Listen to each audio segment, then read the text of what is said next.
There is a hook on the wall of Ellie's shop, just above the main workbench, that was empty for 2 years. She told me about it one evening in October. The way you tell someone about a thing when you've stopped pretending it doesn't matter. Her ex-husband had hung a photo there, the two of them at a lake event. Their first summer together. When he left, he took the photo. He didn't take much else. The furniture, the shop inventory, the debt on the property lease, all of that he left without a second thought. But he took the photo. She never hung anything else in that spot. She said she didn't know what she wanted there yet. I thought she meant she didn't know what she wanted anywhere yet, and she was starting with the wall. I understand that feeling better than I told her at the time.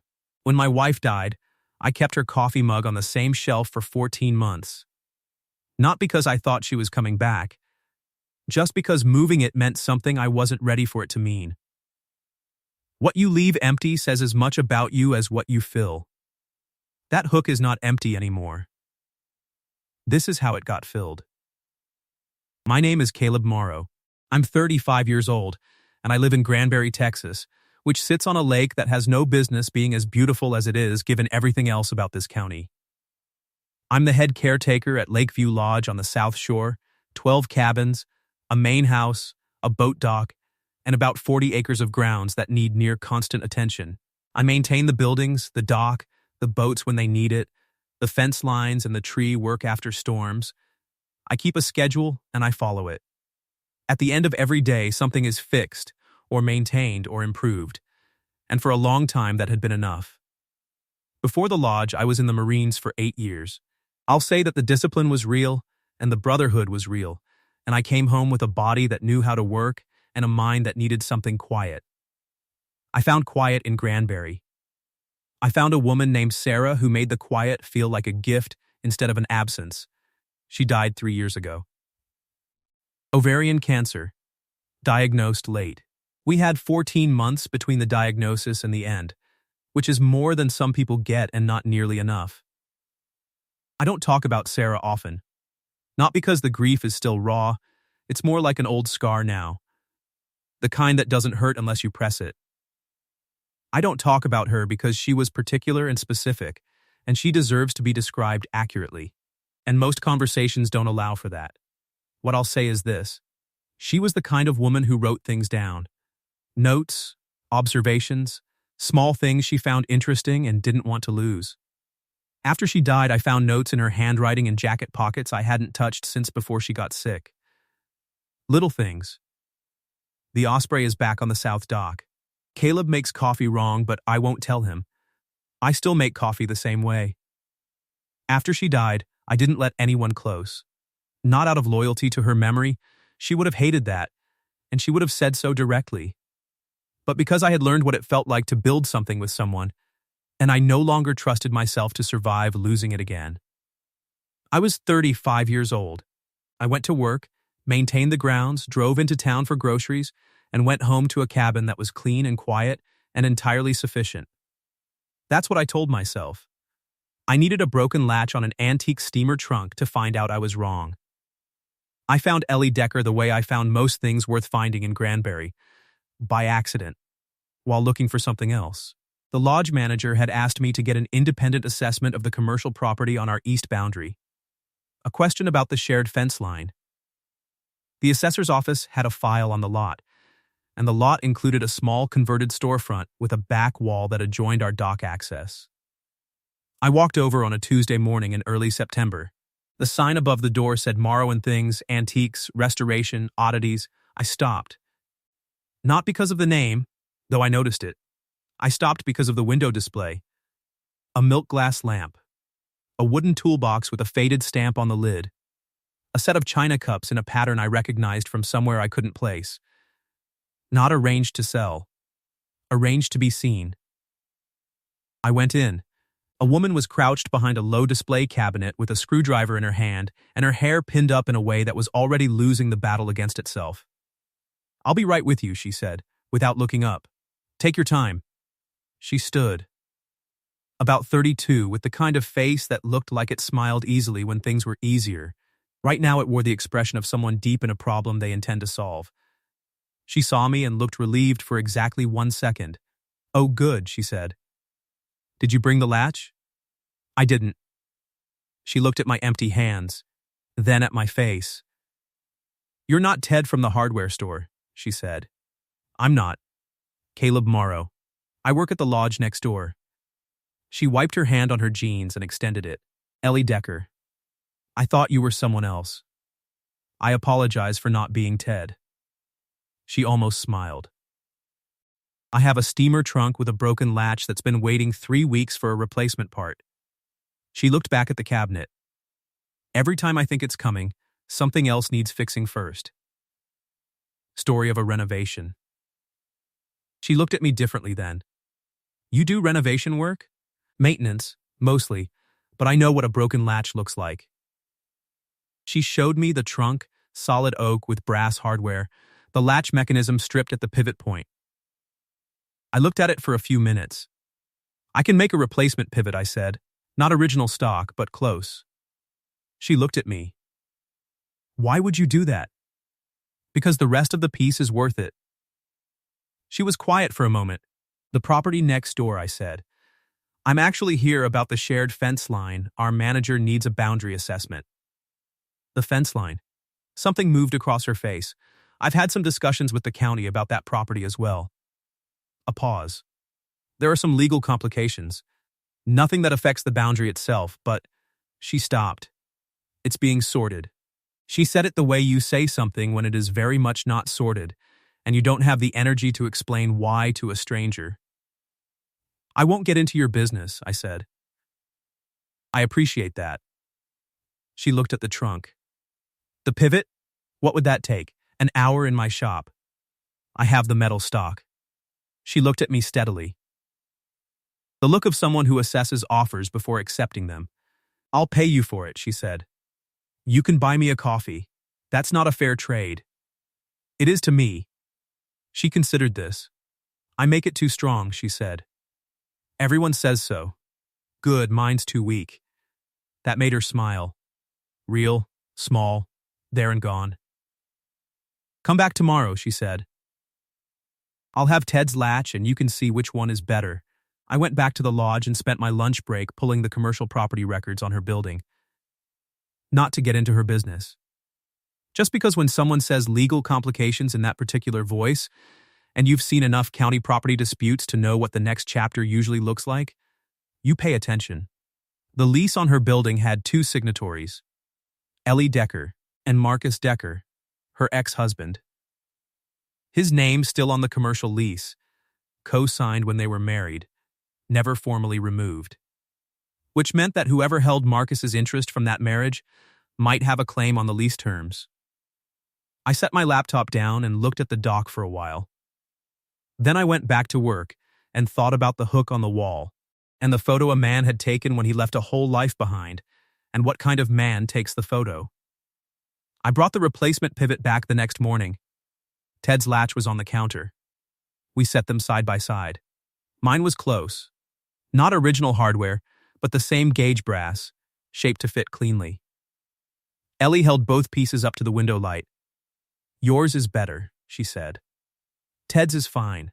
Yours is better." She set them down. "He's going to be very annoyed if I don't use his." "Use his then." "I'm using yours." She went to the trunk. "Coffee while you install it?" "Yes, she made it. It was strong enough to strip rust. I told her so." "I warned you," she said. No apology. She handed it to me and sat on the edge of the cabinet and watched me work. We talked while I fitted the pivot into the hinge plate. She told me about the trunk, an estate sale in Weatherford, part of a lot she'd bought for the toolbox in the window. "The rest of the lot was pieces," she said. "The trunk looked like it had a story." "What's the story?" "I don't know yet." That's the interesting part. She watched me work with the direct interest of someone who likes to understand how things fit together. "Did you restore the shop space yourself?" I asked. "Most of it. The floors I hired out, original pine, they needed a proper refinish." She looked up at the ceiling. "Light fixtures I sourced myself. The shelving is custom." My father helped me build it the summer before he passed. She said the last part plainly. Just included it. He had good hands, I said, looking at the shelving. Even joints, clean angles, the best. She was quiet for a moment. He didn't think much of Marcus. Never said so directly, but I could tell. She looked at the shelf her father had built. He would have liked that I kept the shop. He would have liked that you built it into something. She looked at me. A small, careful look. The kind that's deciding how much to let in. I fixed the latch. It closed clean. She tested it 3 times. Good, she said.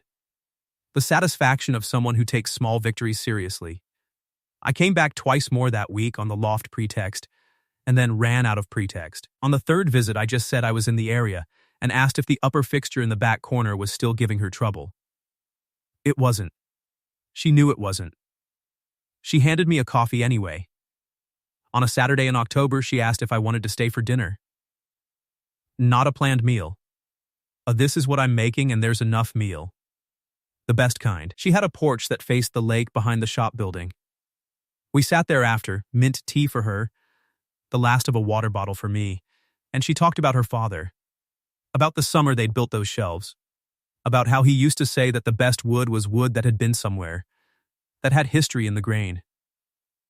He sounds like a man who paid attention, I said. To everything. She looked at the water. I think that's the best thing you can say about a person. I thought about Sarah writing notes in jacket pockets. The osprey is back. Yes, I said. She looked at me sideways. You lost someone. Not a question. My wife. 3 years ago. She was quiet for a moment. I'm sorry. Thank you. What was she like? Most people don't ask that. They ask how it happened, or they don't ask anything at all. She wrote things down, I said. Observations. She'd find something interesting and write it down so she wouldn't lose it. I looked at the water. I still find her notes sometimes. In jacket pockets. Pages of books. Ellie went very still. That's the most tender thing I've heard in a long time, she said softly. I didn't have an answer for that. So I looked at the lake, and she looked at the lake, and the evening settled around us. When I left, she walked me to the gate. Same time next Saturday? She said, like it was already a plan. Same time, I said.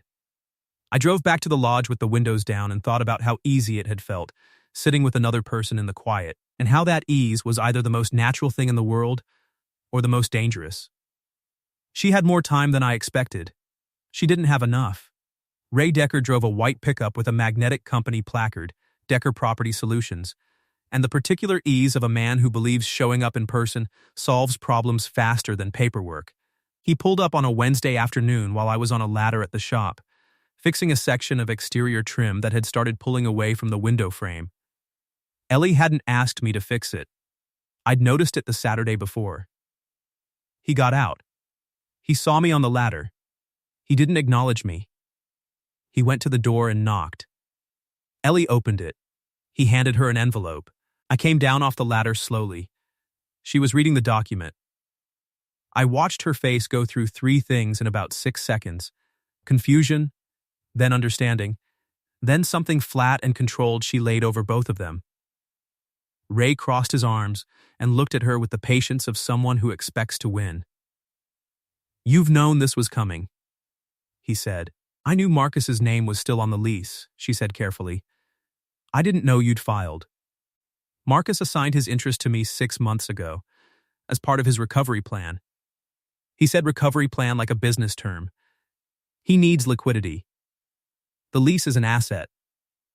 I'm entitled to act on it. She looked at the document again. Ray glanced at me. Boyfriend? Neighbor, I said. He turned back to Ellie. The filing gives you 60 days to respond. You can buy out the co-signatory interest, I've had it appraised, or we negotiate a shared lease arrangement. He paused. Or the lease goes to market at renewal. 8 months. Ellie's face didn't change. What's the appraised value? He told her. It was a real number, the kind she couldn't write a check for without selling most of what she'd built in 4 years. Ray looked around the shop. At the shelves, the display cases, the restored things on every surface. I have no interest in the inventory, he said. Meaning, I only want what I'm owed. Like that made it simple. I built this shop after Marcus left, Ellie said. Her voice was very even. Everything in it is mine. The lease predates your improvements, Ray said. That's what the filing reflects. He nodded at both of us. Professional, he walked back to the white pickup and drove out. Ellie stood in the doorway holding the envelope. How bad is it? I said. I don't know yet. She folded it. I need to read it properly. Can I see the original lease? She looked at me. Not to get into your business, I said, but I've seen some commercial lease disputes. The language in the original terms matters more than the appraised value. She went to the back room and came back with a folder and handed it to me without comment. I read it at the workbench. The co-signatory clause had standard language, but buried in Section 11, the renewal terms included a provision, common in small county commercial leases from that period, requiring both signatories to be active parties to the business operation at the time of renewal. Marcus Decker had not been an active party to the business operation for 2 years. I read it twice. There may be something here, I said. She looked at the clause. It's not simple, I said, but it's something. She set the folder on the workbench and pressed her hands flat on the counter and stayed there for a moment. I'm so tired of this, she said quietly. Not to me. Just to the room. Just saying a true thing. I didn't fill the silence. I just stayed. Ray came back on a Friday with a Fort Worth commercial real estate attorney. We'd just returned from the county assessor's office. She'd asked me to come look at the original lease filing with her that morning. The folder was open on the workbench when they knocked. We sat across from them at the main table, Ellie and me on one side, Ray and the attorney on the other. The attorney laid out the formal position, thorough, professional, built entirely around the appraised value, and Ray's right to act on Marcus's behalf. When he finished, Ellie set the original lease on the table. Section 11, I said. Renewal terms. Active participation clause. The attorney looked at the page. He read it. Ray's jaw tightened. Marcus signed the lease when we were married, Ellie said. He left 2 years ago. He has had no involvement in the shop, the inventory, the renovation, or the operation since. She looked at Ray. The renewal is in 8 months. He does not qualify as an active signatory under the renewal terms. This is a matter for interpretation, the attorney said carefully. It's a matter for a county court, I said, which would likely find that a man who left the state 18 months ago and assigned his interest to his brother as part of a personal recovery plan is not actively participating in the business operation. Ray looked at me directly for the first time. Reassessing. You're the neighbor, he said. I am. He looked at Ellie. Something in his face changed, the corporate patience thinned, and something more personal came through underneath. Marcus went through a hard 2 years, he said. His voice was different, quieter, after the marriage. Some financial problems. He needed help. He paused. I'm his brother. I was trying to help him build back. I understand that, Ellie said. He built something with you. This building, it started when you were together. The lease started when we were together, Ellie said gently. I built the shop. He left before any of this existed. She looked at the shelves, the displays, the restored things arranged by her hands across 4 years. I'm not unsympathetic to what Marcus went through. But this shop is not part of what he lost. He lost it before it became anything. Ray looked at the shelves. He looked at the empty hook on the wall above the workbench. I don't know if he knew what used to hang there. He didn't say anything about it. He was quiet for a moment. He still talks about this place, Ray said. It came out smaller than his other words. Something he hadn't planned to say. He says he wishes things had gone differently. Ellie looked at him. I wish things had gone differently too, she said. But they didn't. And I built this from what was left. I'd like to keep it. Ray stood up. I'll need to speak with Marcus, he said. Take your time, Ellie said. The attorney gathered his papers. They left. The shop was quiet. Ellie sat at the workbench for a long time. Then her phone rang. She looked at the screen. The color left her face. "It's Marcus," she said. I went to the back room. I heard her voice through the door. Even, careful then after a few minutes smaller. When she came out, she was holding herself very still. "He filed an emergency injunction," she said. "Separately from Ray, his own attorney. He's claiming the original cosign was signed under duress." She set the phone on the bench. "He's saying I pressured him." She looked at the wall. "That's not true. I have texts, emails he asked to sign. He wanted his name on the building." She pressed her hand flat on the workbench. She stopped. She pressed her lips together. I could see her working to hold the even expression in place. The careful, managed version she'd been carrying for 2 years. "Ellie," I said. She shook her head once, fast, trying to keep it. "You don't have to hold that," I said. The even expression broke. She covered her face with her hands. I crossed the room. I put my arms around her and held on. She cried the way people cry when they've been not crying for a very long time. Not loudly, the contained kind, where it comes through in the shoulders and the breath and the careful quiet of someone who doesn't let themselves make sound about this. I held her. Both arms. I didn't move. The shop was quiet around us. The afternoon light through the window going warm and late. Somewhere outside a truck passed on the county road. She steadied gradually. The shoulders slowed. The breath came back level. She didn't step back right away. She stood there in the circle of my arms with her hands coming down slowly from her face, very still. After a long moment she spoke. "I haven't been held like that in years," she said. She wasn't asking for anything. She wasn't even fully talking to me. She was just naming a fact she'd stumbled into. The way you name something when you've gone so long without it that the presence of it surprises you. I held on. I didn't move. After a moment she stepped back. She wiped her face.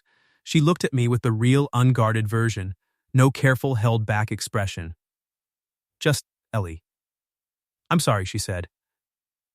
"Don't be." She almost argued. Then she didn't. She pulled a breath and turned back to the workbench. Practical again. Steady again. "The injunction," she said. "Can be answered," I said. "You have the documentation, the emails, the texts.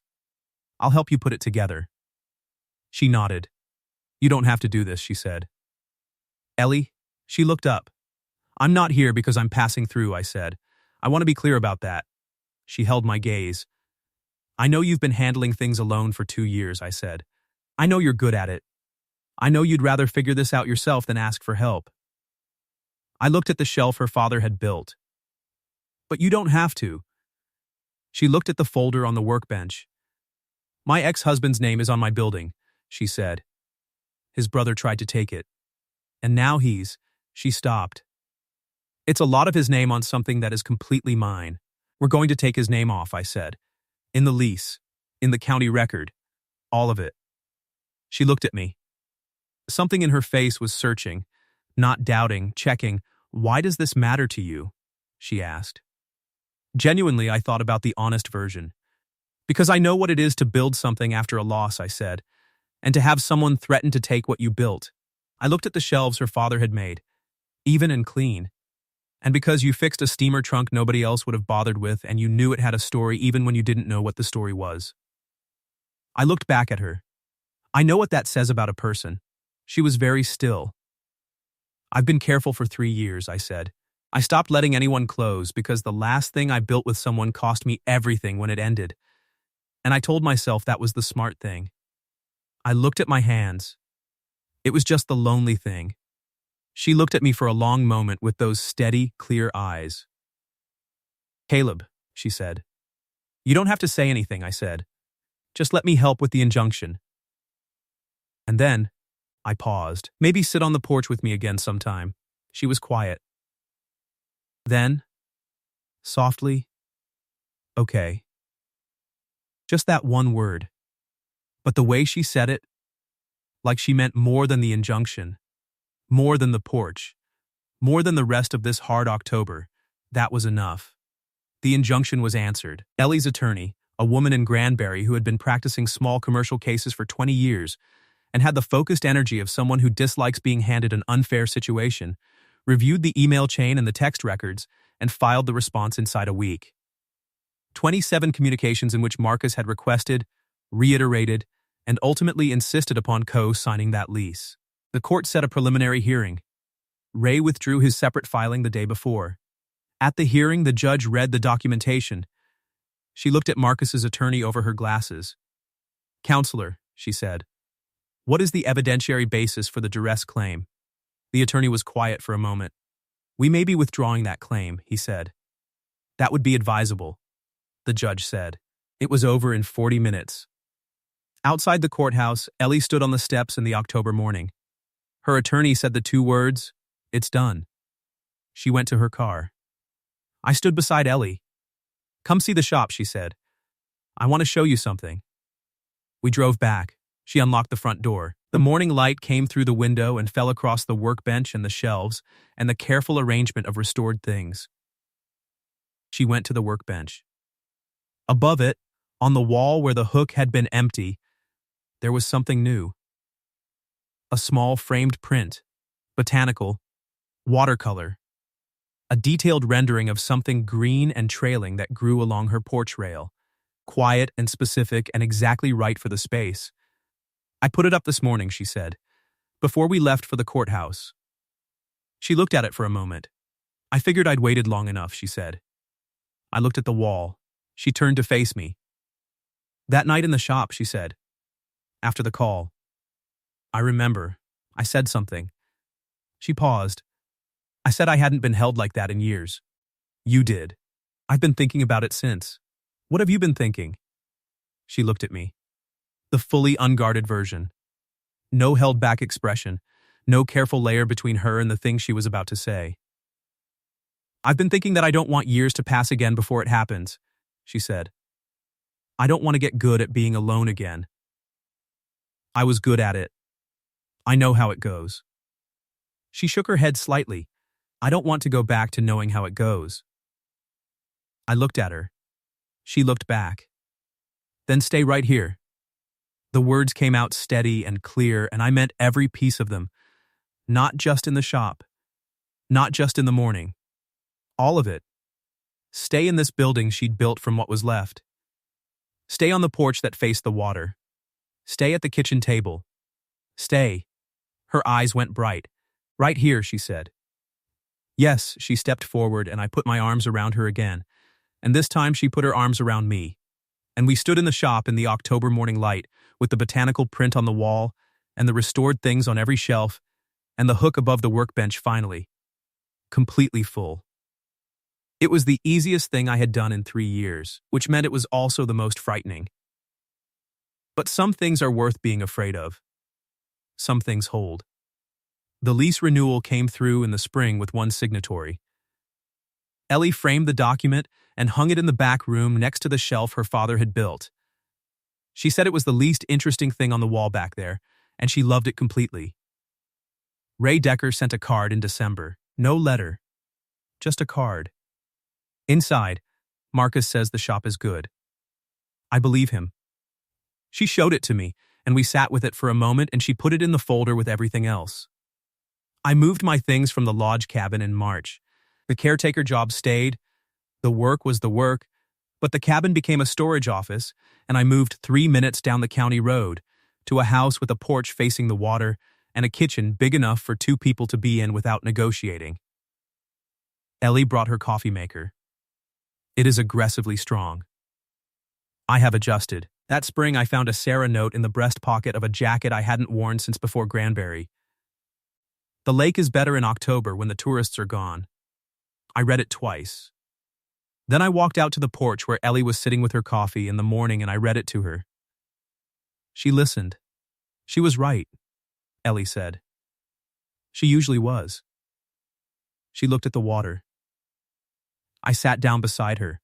"Thank you for reading it to me," she said. for letting her be real. I looked at the lake. There are things that don't end when someone dies. They just change form. The Osprey came back to the south dock. The notes are still in the pockets. The coffee is still wrong. The hook above the workbench is not empty anymore. Neither is the chair across from mine at the kitchen table. That's all I needed. That's everything.